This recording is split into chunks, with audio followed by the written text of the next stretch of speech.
नवंबर 2025 की शुरुआत में केंद्र सरकार ने एक बड़ा ऐलान किया और 8वें वेतन आयोग का औपचारिक रूप से गठन कर दिया। साथ ही इसके टर्म्स ऑफ रेफरेंस यानी काम की रूपरेखा को भी मंजूरी दे दी गई। इसका मतलब है कि अब देश के लगभग 50 लाख केंद्रीय कर्मचारियों, सरकारी कर्मचारियों और 65 लाख पेंशनर की सैलरी और पेंशन में बड़ा इजाफा होने की उम्मीद जग गई है। ये आयोग अगले 18 महीनों के अंदर अपनी रिपोर्ट सरकार को सौंपेगा, जिसके बाद कैबिनेट की मंजूरी और फिर इसे लागू होने की जो प्रक्रिया है वो शुरू हो जाएगी। लेकिन सबसे बड़ा सवाल ये है कि आखिर ये 8वां वेतन आयोग कब लागू होगा? क्या इसे 1 जनवरी 2026 से लागू किया जाएगा जैसे कि शुरू में उम्मीद की जा रही थी, या फिर इसमें देरी होगी? और अगर देरी होती है तो क्या कर्मचारियों को अंतरिम राहत भत्ता यानी कि इंटरिम रिलीफ मिलेगा? विशेषज्ञों और कर्मचारी संघों का मानना है कि हालांकि सरकार चाहती है कि 8वां वेतन आयोग की जो सिफारिशें हैं वो 1 जनवरी 2026 से प्रभावी हो, लेकिन व्यवहारिक तौर पर यह संभव नहीं दिख रहा, क्योंकि आयोग को अभी अपना काम शुरू करना है।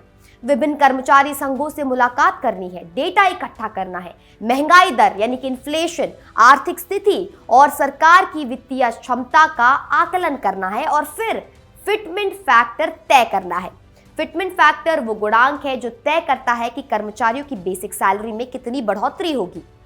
पिछले 7वें वेतन आयोग में ये 2.57 था और इस बार उम्मीद है कि ये 2.28 से लेकर 2.86 के बीच हो सकता है, जिससे सैलरी में 30% से 50% तक की बढ़ोतरी हो सकती है। अगर 18 महीने की समय सीमा के हिसाब से देखें तो आयोग अपनी रिपोर्ट मध्य 2027 तक सरकार को सौंपेगा।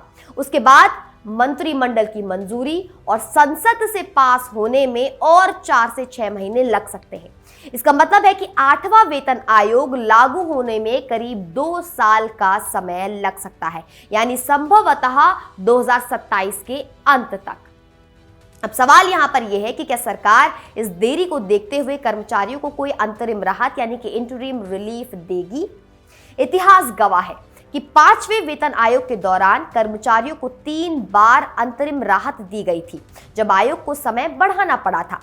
यह राहत या तो बेसिक पे के एक निश्चित प्रतिशत के रूप में या फिर एक फ्लैट अमाउंट यानी कि फिक्स्ड अमाउंट के रूप में दी जा सकती है। कई कर्मचारी संघ अब सरकार से मांग कर रहे हैं कि चूंकि महंगाई भत्ता यानी कि डियरनेस अलाउंस डीए पहले ही 50% को पार कर चुका है और जनवरी 2026 तक 58 से 70% तक पहुंच सकता है, तो इस डीए को तुरंत बेसिक पे में मर्ज किया दिया जाए ताकि कर्मचारियों को राहत मिल सके।